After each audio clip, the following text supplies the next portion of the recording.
Animals, living creatures, they can die from infection. And this is the issue at hand now. Just wandering around in the heat and laying in the dirt, that was long enough for the infection to take on a life of its own. A woman spotted him running down, not running, hobbling down the street, and then he just keeled over in a front yard. What do they look like? There is puncture wounds. I started to get a better look at the dog and realized he hadn't been hit by a car. His injuries were from a dog fight. Puncture here. Yeah, they're bite wounds. That's what this is. Yeah, that's what it looks like.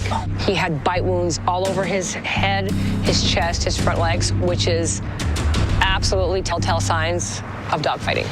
It is possible that this dog was used as a bait dog, which is horrifying to think of. Bait dogs are used to basically train other fighting dogs. If the bait dog even manages to survive, they're just discarded like trash.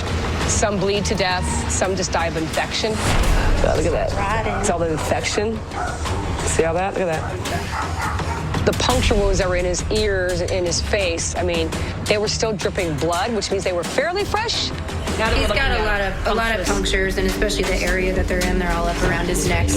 He was tossed out and wandered on the street, but it's definitely infected. That's a tooth mark. Oh, see? Yeah, those are teeth. Oh, you knocked a tooth out. Down here in New Orleans, we do have a lot of dog fighting. If you don't have a winner, he will be on the street. And that's a prime example of a dog losing and being kicked out to the streets.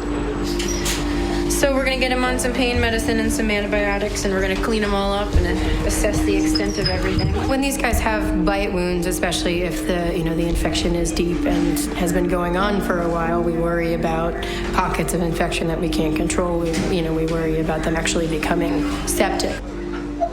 You okay?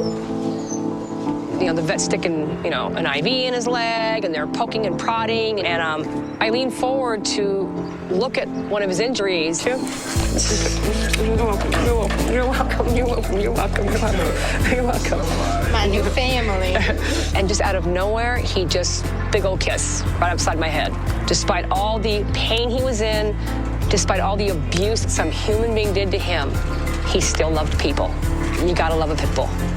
Look at your tail, look at your tail. Look at your tail. Asleep now.